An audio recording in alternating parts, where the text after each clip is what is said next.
Cumprimento a todos os meus irmãos com a paz de Jesus. Seja bem-vindo ao estudo da lição da Escola Sabatina, número 1. A guerra por trás de todas as guerras. Antes de começar, vamos orar. Pai querido que estás nos céus, na Tua presença estamos buscando a Tua bênção, buscando o derramamento do Espírito Santo sobre mim e sobre os meus irmãos.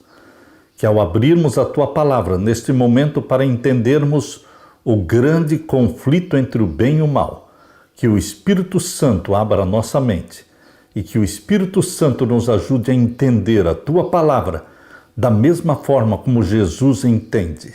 Dá-nos esta bênção em nome de Jesus. Amém, Senhor. A guerra por trás de todas as guerras. O verso áureo. Então estourou a guerra no céu. Miguel e os seus anjos lutaram contra o dragão. Também o dragão e os seus anjos lutaram, mas não conseguiram sair vitoriosos e não havia mais lugar para eles no céu. Apocalipse 12 e os versos 7 e 8. Queridos, a lição deste trimestre fala sobre o grande conflito entre o bem e o mal, onde Jesus é o vitorioso, Satanás é o perdedor. Aleluia! Jesus é o vitorioso, Satanás é o perdedor. Se Deus é tão bom, por que o mundo é tão mau? Por que coisas ruins acontecem com pessoas boas? Na lição desta semana examinaremos o longo conflito entre o bem e o mal, partindo da rebelião de Lúcifer no céu.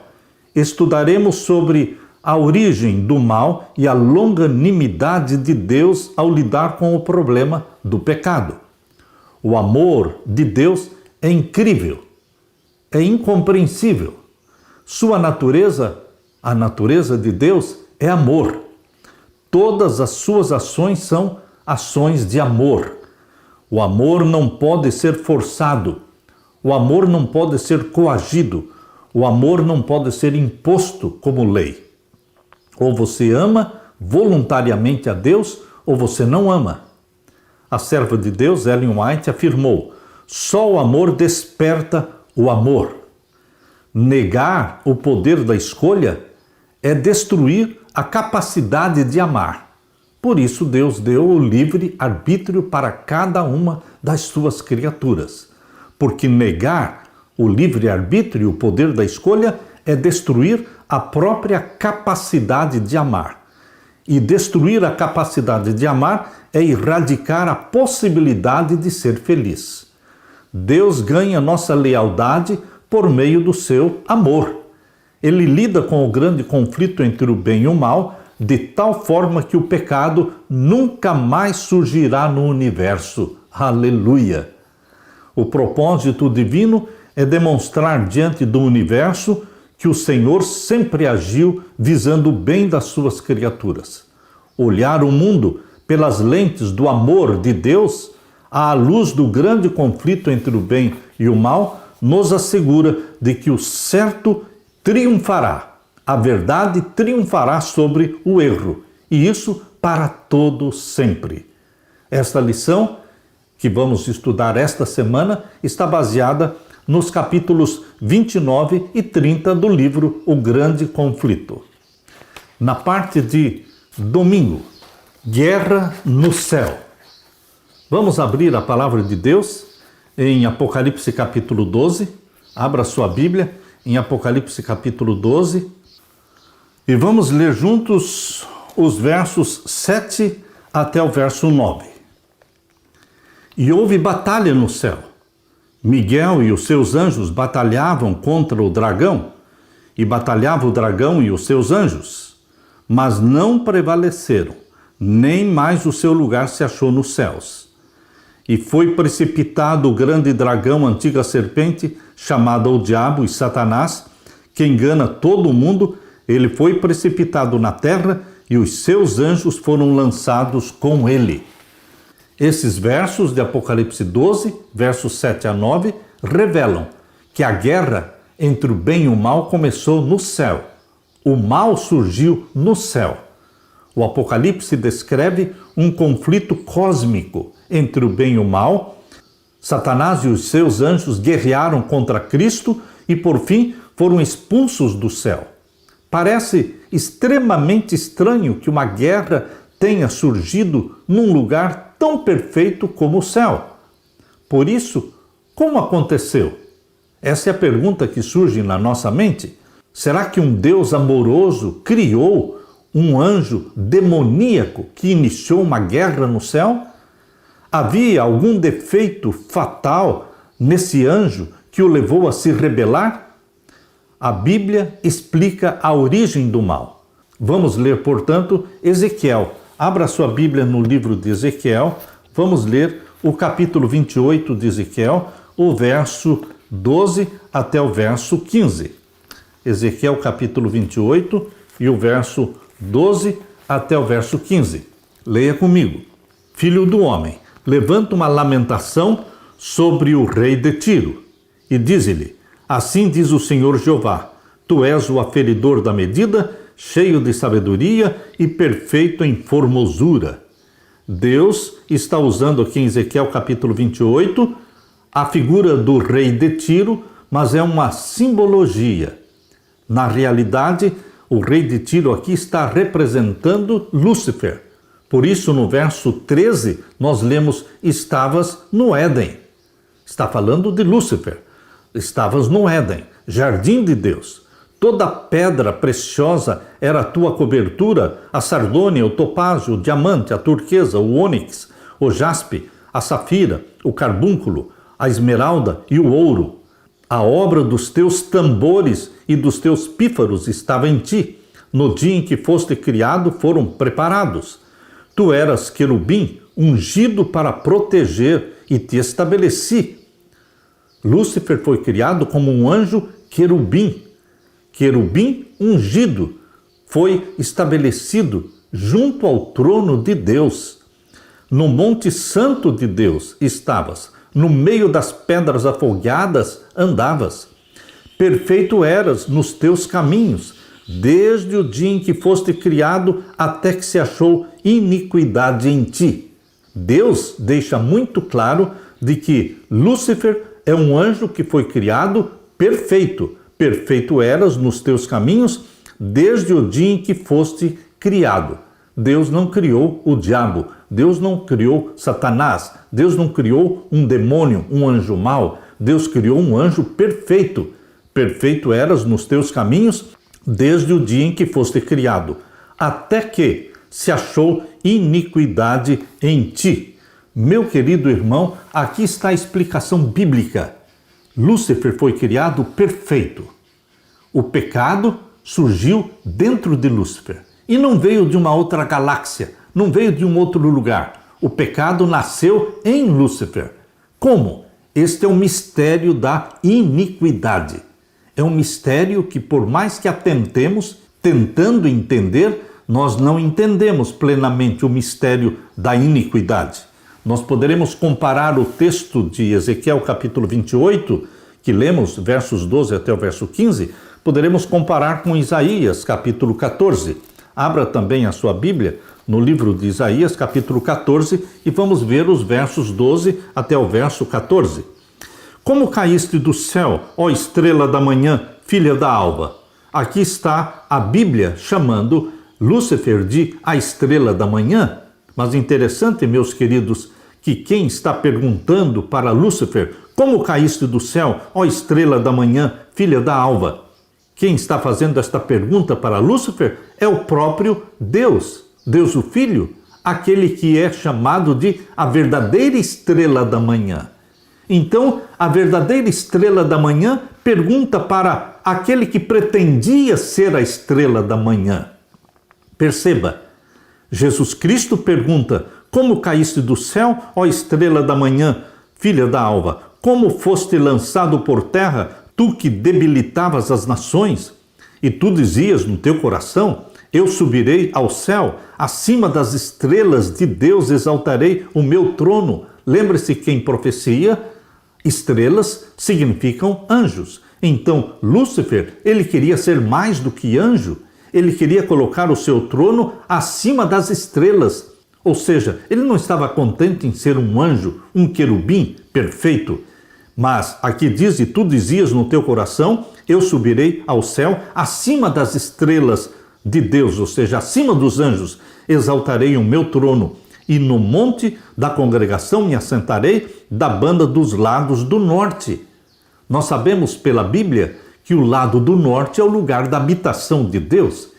E é exatamente no lado do norte que Satanás queria colocar o seu trono, ou seja, ele queria ser adorado como Deus. Mas ele era uma criatura. Deus é Deus, um único ser, eterno, imortal, incriado, existente por si mesmo. E o verso 14, subirei acima das mais altas nuvens, serei semelhante ao Altíssimo. Veja a arrogância, veja o orgulho de Lúcifer. E o verso 15, e contudo, levado serás ao inferno, ao mais profundo do abismo. Queridos, Deus não criou o diabo. Ele criou um ser de brilho deslumbrante chamado Lúcifer. Esse ser angélico foi criado perfeito, diz a Bíblia. Fazia parte da sua perfeição a liberdade de escolha, como de todas as criaturas de Deus. Elas são dotadas do livre-arbítrio, da liberdade de escolha, um princípio fundamental do governo de Deus, que opera pelo amor, não pela coerção. O pecado originou-se com Lúcifer no próprio céu. Não há explicação lógica da razão pela qual esse anjo perfeito permitiu que o orgulho e o ciúme criassem raízes em seu coração e se desenvolvessem em rebelião contra o seu Criador. Lúcifer, um ser criado, desejou a adoração que pertencia apenas ao Criador. Ele tentou usurpar o trono de Deus, questionando a autoridade de Deus. A rebelião de Lúcifer resultou numa guerra, numa grande guerra declarada ali no céu. Embora Deus tenha sido paciente com Lúcifer, não podia permitir que ele arruinasse o céu com a sua rebelião.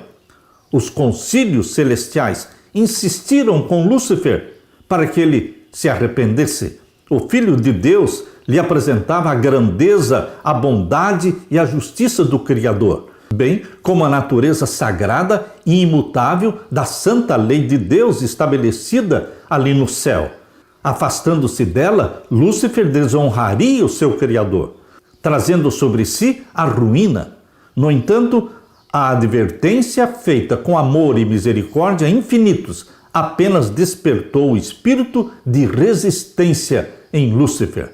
Meu querido irmão, minha querida irmã, a guerra começou no céu, onde ninguém poderia imaginar que começaria, mas foi ali que começou o pecado. O pecado nasceu no coração de Lúcifer. Que lições você pode tirar sobre o caráter de Deus ao lidar com o mal? Deus é misericórdia, Deus é paciente, Deus é amor e Deus respeita o livre-arbítrio que Ele deu para todas as suas criaturas. Mas Deus também é justiça. Ele não tolera o mal. Por isso Lúcifer foi expulso do céu. Meu querido irmão, o Deus que nós adoramos é o mesmo, ontem, hoje e eternamente. Deus é misericórdia, Deus é paciente, Deus é amor, Deus é bondade, mas Deus também é justiça. A santa lei de Deus que foi transgredida por Lúcifer no céu é a santa lei de Deus que você e eu somos habilitados pelo Espírito Santo para obedecer. Os 10 mandamentos, escritos pelo dedo de Deus. Queridos, hoje Satanás nutre o mesmo ódio contra a lei de Deus que ele nutria lá no céu. Ele detestava a lei de Deus. E hoje ele colocou na mente de muitas pessoas ódio contra a lei de Deus. Mas nós, como filhos e filhas de Deus, somos chamados para obedecer. Obedecer ao Deus Criador dos céus e da terra. Deixe Deus ser Deus na sua vida, meu querido irmão. Aleluia! Na parte de segunda-feira, Lúcifer engana, Cristo prevalece. Lúcifer, ele se especializou na arte de enganar. Queridos, o orgulho de Satanás amadureceu e se tornou uma rebelião declarada. Ele acusou Deus de ser injusto e de ser desleal. Contaminou os anjos com as suas dúvidas e acusações. Vamos ler então o que está em Apocalipse capítulo 12 e o verso 4. Vamos ler o capítulo 12 de Apocalipse, verso 3 e 4. E viu-se outro sinal no céu, e eis que era um grande dragão vermelho, que tinha 7 cabeças e 10 chifres, e sobre as suas cabeças 7 diademas. Esse dragão é Satanás. Isso é bem explicado no verso 9, onde diz que o dragão é a antiga serpente chamada o diabo e Satanás. Portanto, esse dragão que representa Satanás tinha 7 cabeças e 10 chifres, e sobre as suas cabeças 7 diademas. Verso 4. E a sua cauda levou após si a terça parte das estrelas do céu. Entendendo que estrelas significam anjos, então ele trouxe consigo nesta rebelião contra Deus, ele trouxe consigo a terça parte dos anjos do céu. E aqui diz o verso 4, lançou-as sobre a terra. E o dragão parou diante da mulher, que havia de dar à luz, para que, dando ela à luz, lhe tragasse o filho. A Bíblia mostra que Satanás foi expulso do céu. O capítulo 12, verso 9, diz que ele foi expulso para a terra com os seus anjos. E também o capítulo 12, verso 4, diz que a mulher deu à luz a um filho. Este filho é o Filho de Deus, que nasceu de Maria, gerado pelo Espírito Santo. Ele veio para resgatar a família humana, para resgatar o planeta perdido. Meu querido irmão, quando a guerra surgiu no céu, os anjos tiveram que fazer uma decisão. Seguiriam a Jesus, o Filho de Deus, ou a Lúcifer? A quem eles iriam seguir? Qual foi a natureza dessa guerra? Foi uma guerra física ou de ideias? Ou foi uma guerra física e de ideias? As duas coisas ao mesmo tempo.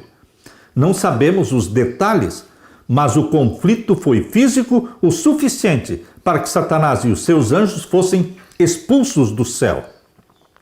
E não houvesse mais lugar para eles no céu, exatamente como diz Apocalipse 12, verso 8 e verso 9. Não houve mais lugar para eles no céu. Eles foram expulsos. Essa guerra, obviamente, incluiu um tipo de elemento físico e também de ideias. Uma coisa podemos afirmar sobre a guerra no céu. Todos os anjos tiveram que fazer uma decisão a favor ou contra Jesus. A quem seguiriam? De quem seria a voz que eles ouviriam? Os anjos leais escolheram ser obedientes aos mandamentos amorosos de Cristo, de Deus, ao passo que 1/3 dos anjos ouviu a voz de Lúcifer, desobedeceu a Deus e perderam o céu. Também nós, neste tempo crítico em que vivemos, um tempo crítico da história, nós somos chamados a decidir, a fazer uma decisão a favor ou contra Cristo. Que decisão você vai fazer, meu querido irmão? Devemos declarar de que lado estamos: lado de Cristo ou lado de Satanás. Somos tentados muitas vezes a criticar aqueles que fazem decisões erradas, mas você e eu estamos sendo chamados por Deus para fazer uma decisão, e Deus deseja que façamos uma decisão correta, certa, ao lado de Jesus Cristo. Que decisão você vai fazer? Quando você começa o dia ajoelhado aos pés de Jesus Cristo, confessando os pecados e buscando o batismo do Espírito Santo, estudando a Bíblia, queridos, quando nós começamos o dia desta forma, quando nós terminamos o dia aos pés de Jesus Cristo, pedindo perdão e pedindo também a proteção dos anjos para o sono da noite, é porque nós fizemos uma decisão ao lado de Jesus. Aleluia! Vamos ler também Gênesis capítulo 2. Gênesis capítulo 2 e os versos 15 a 17. Adão e Eva, quando foram colocados no jardim do Éden, eles foram também chamados por Deus para fazer uma decisão. Deus exige uma decisão. Deus deu a liberdade de escolha para suas criaturas. Tanto Lúcifer como Adão e Eva tinham liberdade de escolha. E vejam qual deveria ser a escolha de Adão e Eva. Gênesis 2, versos 15 a 17. E tomou o Senhor Deus o homem e o pôs no jardim do Éden, para o lavrar e o guardar. E ordenou o Senhor Deus ao homem, dizendo: de toda árvore do jardim comerás livremente, mas da árvore da ciência do bem e do mal, dela não comerás, porque no dia em que dela comeres, certamente morrerás. Adão e Eva, no jardim do Éden, deveriam fazer uma decisão: não comer do fruto da árvore do conhecimento do bem e do mal. Meu querido irmão, todos nós somos chamados para fazer uma decisão pelo correto, pela verdade ou pela mentira. Todos nós somos desafiados a ouvir a voz ou de Jesus ou de Satanás.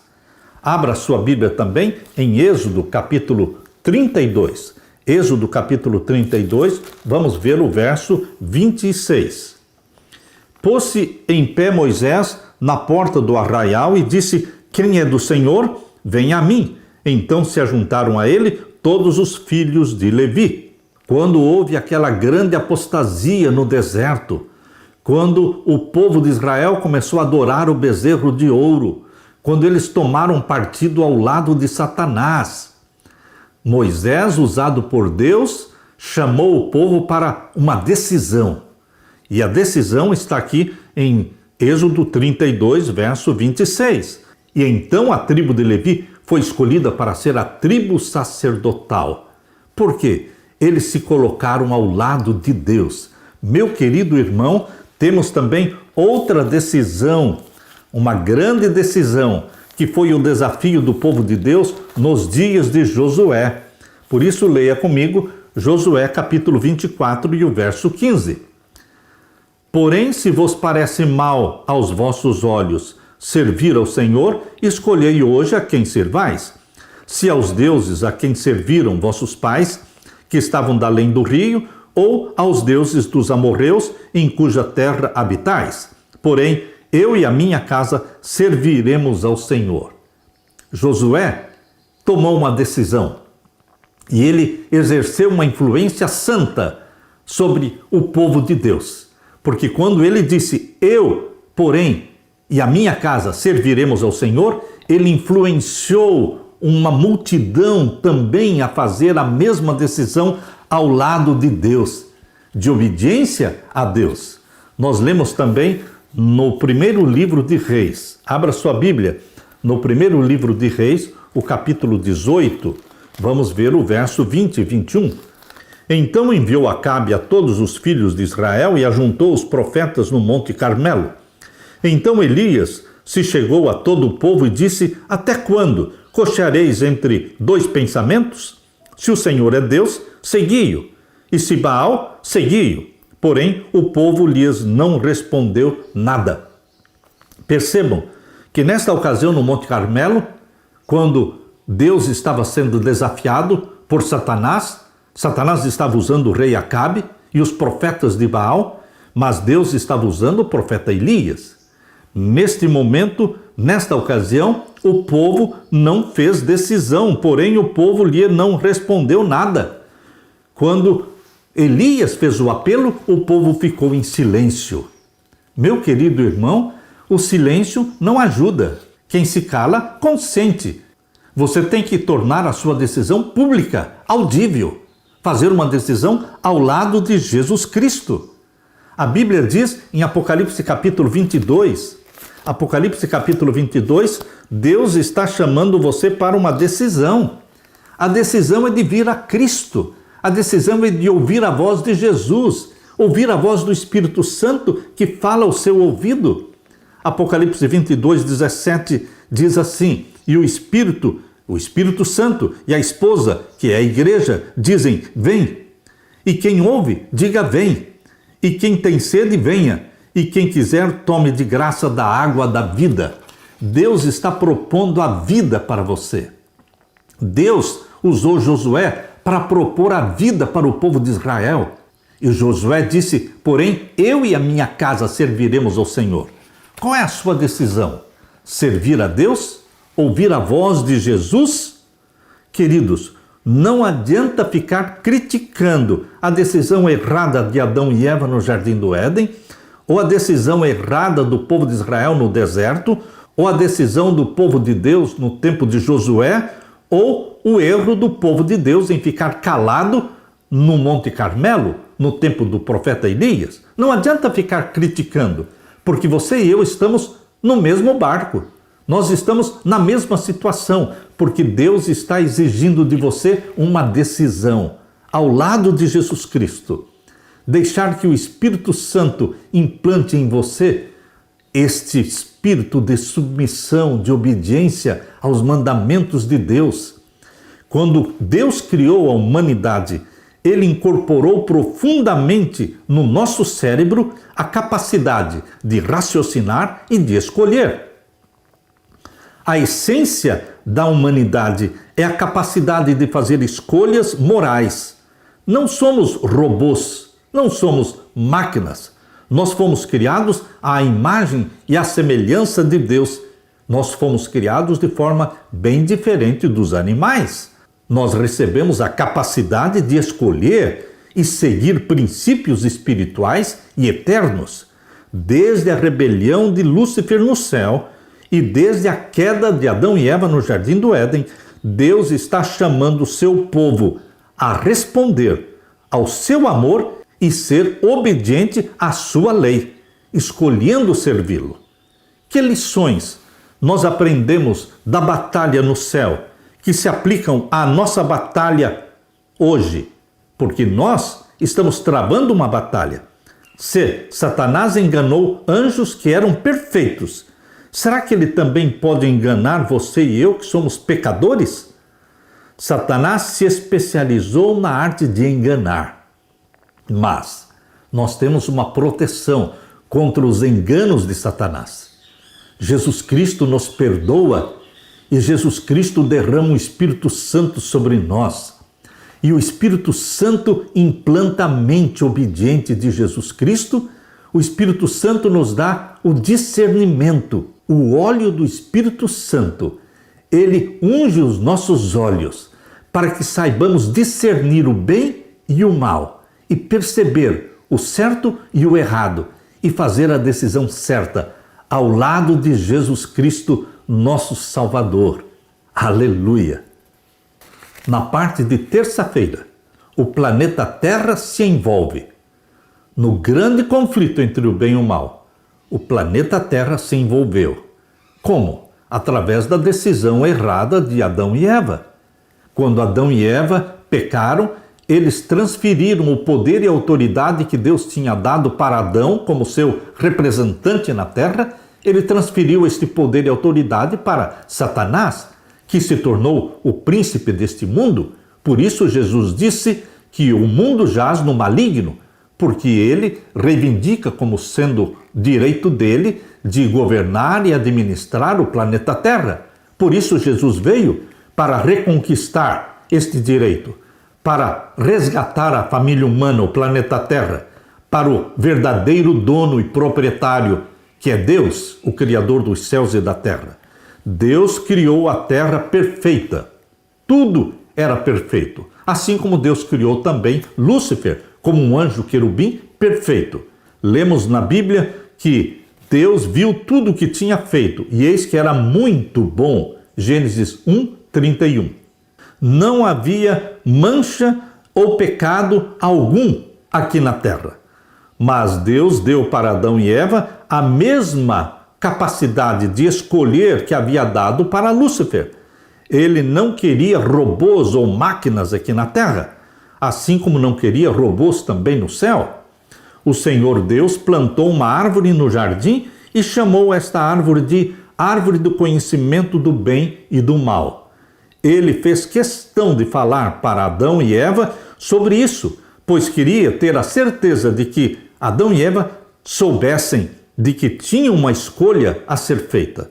Satanás foi à árvore do conhecimento do bem e do mal e, visto que Eva estava ali na árvore, se demorando e olhando para ela, Satanás, usou uma serpente e falou com Eva. O que é que Satanás falou? Está em Gênesis capítulo 3. Abra sua Bíblia em Gênesis capítulo 3 e vamos ver então o verso 4 e o verso 5. Leia comigo. Então a serpente disse à mulher: certamente não morrereis. Satanás nega que o ser humano pecador morre. Certamente não morrereis. Deus disse que o ser pecador morre. Porque em Gênesis capítulo 2, verso 17, Deus falou claramente: mas da árvore da ciência do bem e do mal, dela não comerás, porque no dia em que dela comeres, certamente morrerás. Porém, em Gênesis capítulo 3, verso 4, Satanás disse: certamente não morrereis. Queridos, o ser humano pecador morre ou não morre? Muitos poderão dizer: morre somente o corpo, a alma continua viva eternamente? Não, queridos. Esta é outra mentira de Satanás. Quando o ser humano pecador morre, morreu por completo. Não ficou uma alma viva, vivendo separada e fora do corpo do morto. Não. A alma humana é o corpo mais o fôlego de vida. O corpo mais o fôlego de vida faz de você uma alma vivente. Quando o ser humano dá o último suspiro, não tem mais fôlego. O corpo volta ao pó. O fôlego de vida voltou para Deus. E a alma vivente? A alma vivente não mais existe, porque a alma vivente só existe quando o corpo tem o fôlego de vida. Corpo sem fôlego de vida não é alma vivente. Satanás inventou a mentira de que a alma não morre, que a alma é imortal. Mas Deus disse: certamente morrereis. Lemos também em Romanos capítulo 3, verso 23. Veja, Romanos capítulo 3 e o verso 23. Leia comigo. Porque todos pecaram e destituídos estão da glória de Deus. Nenhum ser humano tem a glória de Deus. Todos nós pecamos e ficamos destituídos da glória de Deus. Assim como Adão e Eva, quando pecaram, foram destituídos da glória de Deus. Eles eram vestidos de glória, vestimentas de glória, que sumiram, desapareceram quando Adão comeu do fruto proibido. E eles se sentiram nus. Por isso, fizeram aventais de folhas de figueira. Mas Deus não aceitou esses aventais de folhas de figueira. Deus os arrancou deles e os vestiu com a pele de um cordeiro que foi morto no Éden. No jardim do Éden foi morto um cordeiro, queridos, simbolizando o cordeiro de Deus que tira o pecado do mundo. E com a pele do cordeiro, Deus vestiu a nudez causada pelo pecado. Meu querido irmão, a Bíblia diz que todos nós somos destituídos da glória de Deus. Mas Jesus Cristo, quando nós abraçamos a Jesus como Salvador, quando o Espírito Santo gera em nós a natureza santa de Jesus, porque nascemos da água e do Espírito Santo, então aquela glória de Deus está sendo restaurada em nós. A glória de Deus estará sendo restaurada em você dia a dia, porque este é o trabalho do Espírito Santo, criar em você a natureza santa de Jesus. E meu querido irmão, aqui nós lemos em Romanos capítulo 5 e o verso 12. Romanos 5, verso 12. Pelo que como por um homem entrou o pecado no mundo, e pelo pecado a morte, assim também a morte passou a todos os homens, por isso que todos pecaram. Através do pecado veio a morte, e a morte passou a todos os seres humanos, porque todos pecaram. Somente um ser humano viveu na terra 33 anos sem pecar. Nunca pecou, nasceu santo e nunca cometeu pecado algum, e ele foi levado à cruz do Calvário. E ali ele morreu pelos nossos pecados. Queridos, assim como Adão e Eva perderam a vestimenta de glória, hoje nós estamos sendo chamados por Deus para ter novamente esta vestimenta de glória. O Espírito Santo quer gerar em você a natureza santa de Jesus e restaurar em você a glória de Deus. Por isso, a Bíblia diz que nós somos participantes da natureza divina. Nós, os salvos por Jesus Cristo, nós, os gerados pelo Espírito Santo, nós somos participantes da natureza divina, porque o Espírito Santo vem viver em você, habitar em você. Deus está restaurando a glória divina em você, através do Espírito Santo. Quando lemos Gênesis 3,15, nós lemos a promessa da redenção. Deus, lá no Jardim do Éden, não deixou Adão e Eva sem esperança. Tão logo eles pecaram, Deus os visitou no Jardim do Éden. E nessa visita a Adão e Eva no Jardim do Éden, Deus fez uma promessa para eles de salvação. Abra sua Bíblia em Gênesis capítulo 3 e o verso 15. Aqui está a promessa do Salvador, chamado de a semente da mulher, que esmagaria a cabeça da serpente. Essa foi a primeira profecia messiânica que nós encontramos, Gênesis 3,15. Essa profecia se cumpriu 4.000 anos depois, quando ele morreu na cruz, sem pecado, morreu pelos nossos pecados, e assim ele esmagou a cabeça da serpente. Cumpriu a profecia de Gênesis 3,15. Leia comigo. E porém inimizade entre ti e a mulher, e entre a tua semente e a sua semente. Esta te ferirá a cabeça e tu lhe ferirás o calcanhar. Jesus Cristo, ao morrer na cruz, estava sendo ferido no calcanhar. Mas ao morrer na cruz sem pecado, pelos nossos pecados, ele esmagou a cabeça da serpente. Aleluia, aleluia, aleluia. Meu querido irmão, Jesus é o Cordeiro de Deus provido para a salvação nossa. Um cordeiro foi morto no Éden, um cordeiro foi provido para Abraão no Monte Moriá para morrer no lugar de Isaque, um cordeiro foi provido para morrer por você. Por isso, João Batista, olhando para Jesus, João 1,29 diz: eis o Cordeiro de Deus que tira o pecado do mundo. Jesus é o meu Cordeiro que tira o meu pecado. É o seu Cordeiro que tira o seu pecado. Meu querido irmão, que promessas Deus fez para Adão e Eva de salvação em Gênesis 3,15? Essa é a promessa que Ele está fazendo para você. Deus está dizendo: ei, você filho meu, filha minha, Jesus Cristo venceu. Ele esmagou a cabeça da serpente. Ele morreu, mas ele ressuscitou e ele vive para sempre. A vitória de Jesus é sua, é minha, e nós só podemos dizer: aleluia, bendito seja Deus. Na parte de quarta-feira, o amor encontra um caminho. O amor sempre vai encontrar uma forma de se revelar.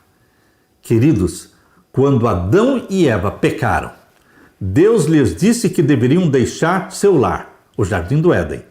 Dali em diante, eles viveriam com aflição e com sofrimento. Teriam de sofrer e finalmente morrer, mas será que eles teriam que morrer sem esperança? Não, eles não morreriam sem esperança. A morte não seria o fim de tudo. Aleluia! Quando os nossos entes queridos morreram, nós fomos consolados com a esperança de que a morte não é o fim de tudo. Não é um adeus, mas é um até breve. Até breve, até a segunda vinda de Jesus, quando os mortos em Cristo ressuscitarão primeiro, glorificados. Foi então quando Deus deu a promessa para Adão e Eva, a promessa que está em Gênesis 3,15, de que a semente da mulher esmagaria a cabeça da serpente. Olhando diretamente para Satanás, a serpente, Deus disse: porém inimizade entre você e a mulher, entre a sua descendência e o descendente dela. Este lhe ferirá a cabeça e você lhe ferirá o calcanhar. Talvez naquele momento Adão e Eva não tenham entendido por completo o que essa promessa significava, mas eles sabiam que podiam ter esperança. De alguma forma, através da descendência da mulher, Jesus é a descendência da mulher. Ele é a redenção que trouxe vida eterna para você. Na cruz, Satanás feriu o calcanhar de Jesus, mas Jesus, naquele dia, esmagou a cabeça da serpente, garantindo que a porta do sofrimento, a porta da morte que Adão e Eva abriram, um dia será fechada, eternamente fechada, porque na nova terra não haverá morte, nem pranto, nem lágrimas. Vamos abrir a Bíblia em Hebreus capítulo 2, verso 9. Hebreus capítulo 2, verso 9. Vemos, porém, coroado de glória e de honra aquele Jesus que fora feito um pouco menor do que os anjos, por causa da paixão da morte, para que pela graça de Deus provasse a morte por todos. Deus o Filho não poderia morrer, porque Deus é eterno, imortal, existente por si mesmo, mas para que o Deus Filho pudesse morrer pela família humana, ele teve que deixar o céu e se vestir com a natureza humana, porque seres humanos morrem. Por isso diz o verso 9, vemos, porém, coroado de glória e de honra, aquele Jesus que fora feito um pouco menor do que os anjos. Quando ele nasceu da Virgem Maria, gerado pelo Espírito Santo, nasceu como homem, um pouco menor do que os anjos. Por quê? Por causa da paixão da morte. Porque se Jesus viesse como Deus, somente como Deus, ele não poderia morrer, porque Deus não morre, Deus é imortal. E se Deus disser, não, mas eu vou morrer, não consegue morrer, Deus não consegue morrer.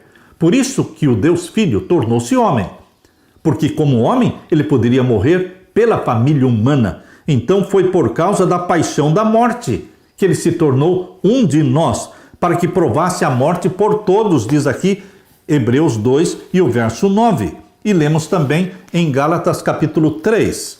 Abra sua Bíblia em Gálatas capítulo 3, vamos ver o verso 13. Gálatas 3 e o verso 13. Leia comigo.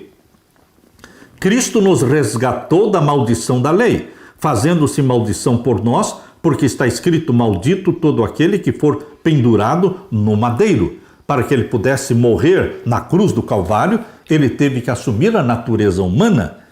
E a segunda carta aos Coríntios, capítulo 5, abra sua Bíblia. Na segunda carta de Paulo aos Coríntios, capítulo 5, vamos ver o verso 21. Aquele que não conheceu pecado, Jesus não conheceu pecado, o fez pecado por nós, se tornou pecado na cruz do Calvário, para que nele fôssemos feitos justiça de Deus. Queridos, esses versos nos mostram a imensidão do sacrifício de Jesus na cruz. Tornou-se pecado na cruz. Por isso ele se sentiu separado do Deus Pai. Por que me desamparaste? Perguntou Jesus. Porque o pecado nosso colocado sobre Jesus separou-o do Pai. Mas ele mesmo nunca pecou. Meu querido irmão, você já se perguntou se Deus o ama? Você já se questionou sobre o amor de Deus? Olhe para a cruz, para a coroa de espinhos, para os pregos nas mãos e nos pés de Jesus, em cada gota de sangue que Jesus derramou no Calvário. Deus está falando para você. Em cada gota de sangue, eu amo você. Quero estar no céu com você. Você pecou. Vendeu-se para o inimigo e é indigno da vida eterna. Mas eu paguei o resgate para salvar você.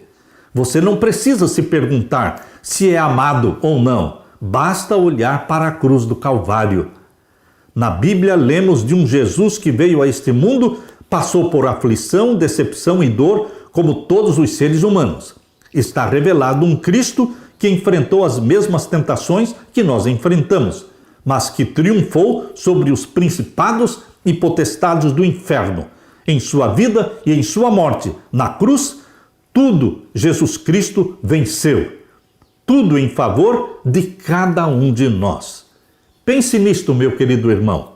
Jesus, aquele que criou o cosmos, o universo inteiro, todas as galáxias. João capítulo 1, verso 3. Tudo que foi criado, por ele foi criado.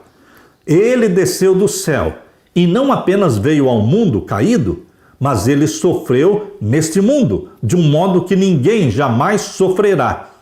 O sofrimento de Jesus está explicado no livro de Isaías, capítulo 53, versos 1 até o verso 5. Ninguém vai sofrer como Jesus sofreu. Ele fez isso porque nos amou. Que motivo poderoso para ter esperança, esperança que nunca morre.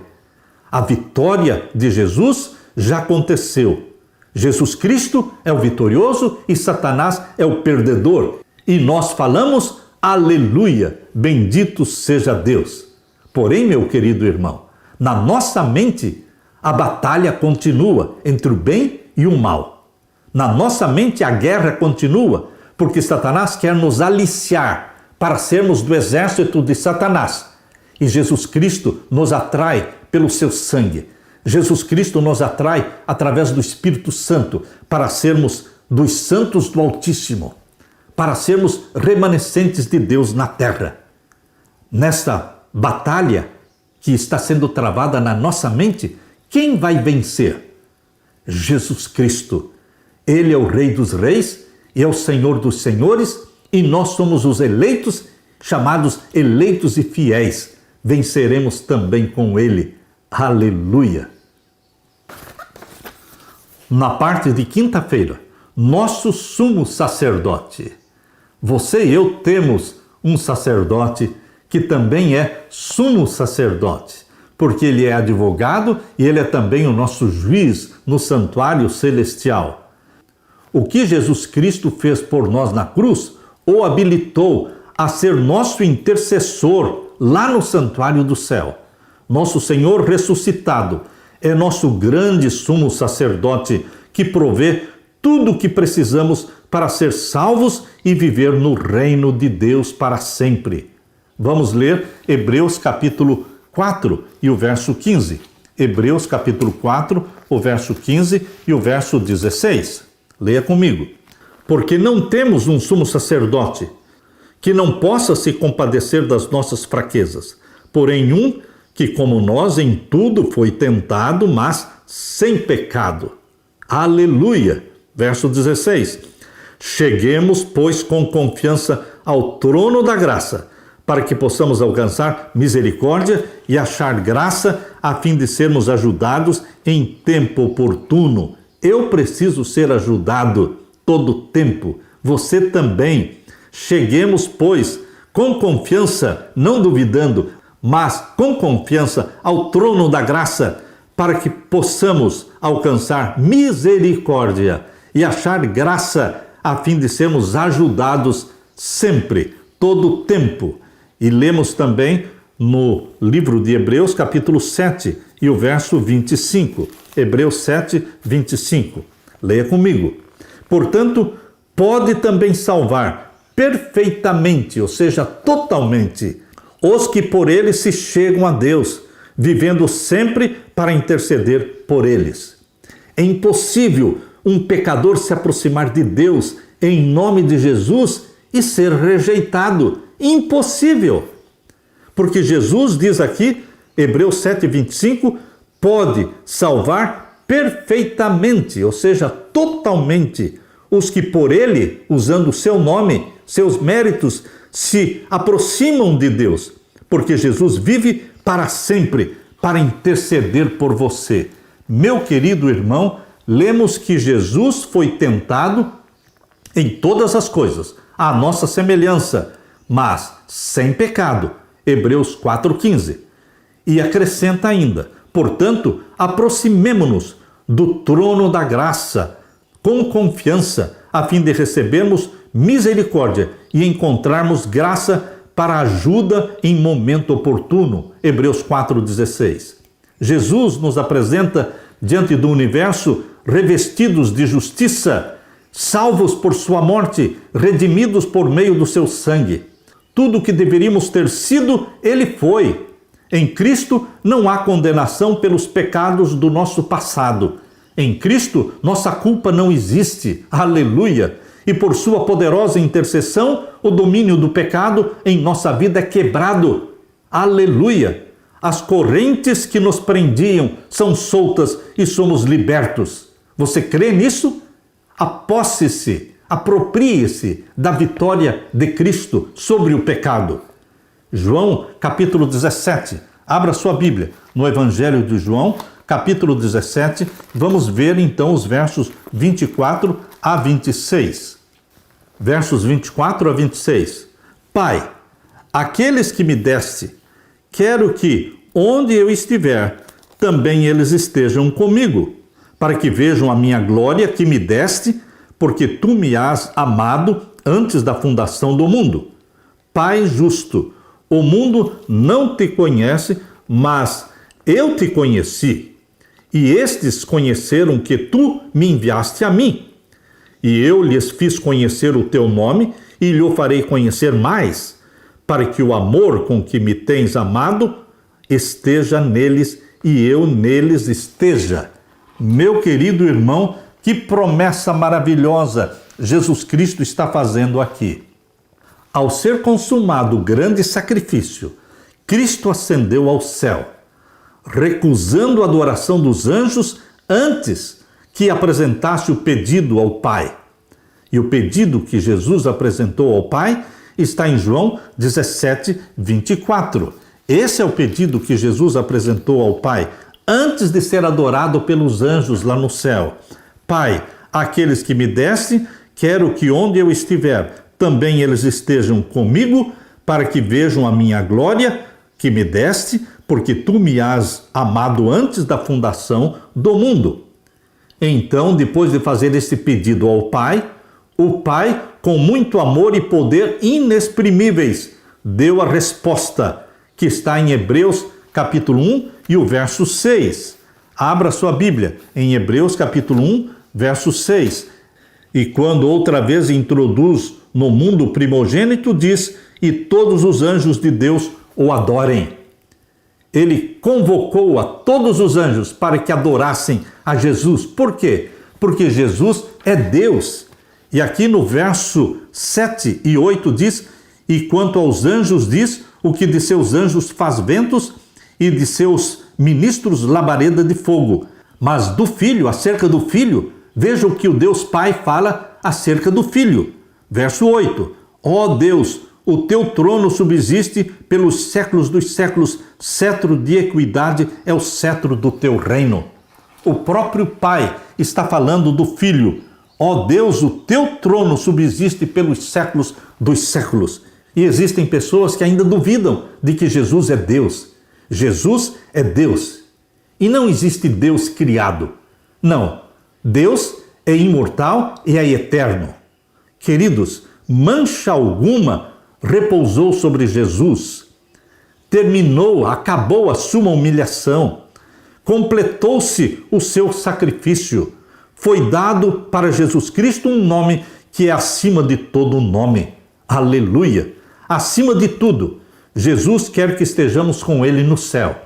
Onde eu estiver, que vós também estejais. O desejo de Jesus, a razão da sua morte e intercessão é nos salvar. E ter a você e a mim junto dele, lá no céu. Você está feliz com este Cristo, Salvador, Redentor, sacerdote nosso, sumo sacerdote nosso, defensor nosso? Você está feliz?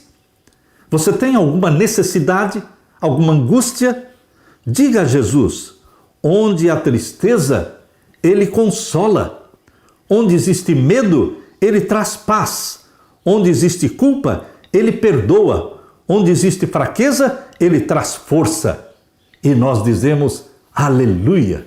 Bendize, ó minha alma, ao Senhor, e tudo que há em mim, bendiga ao seu santo nome.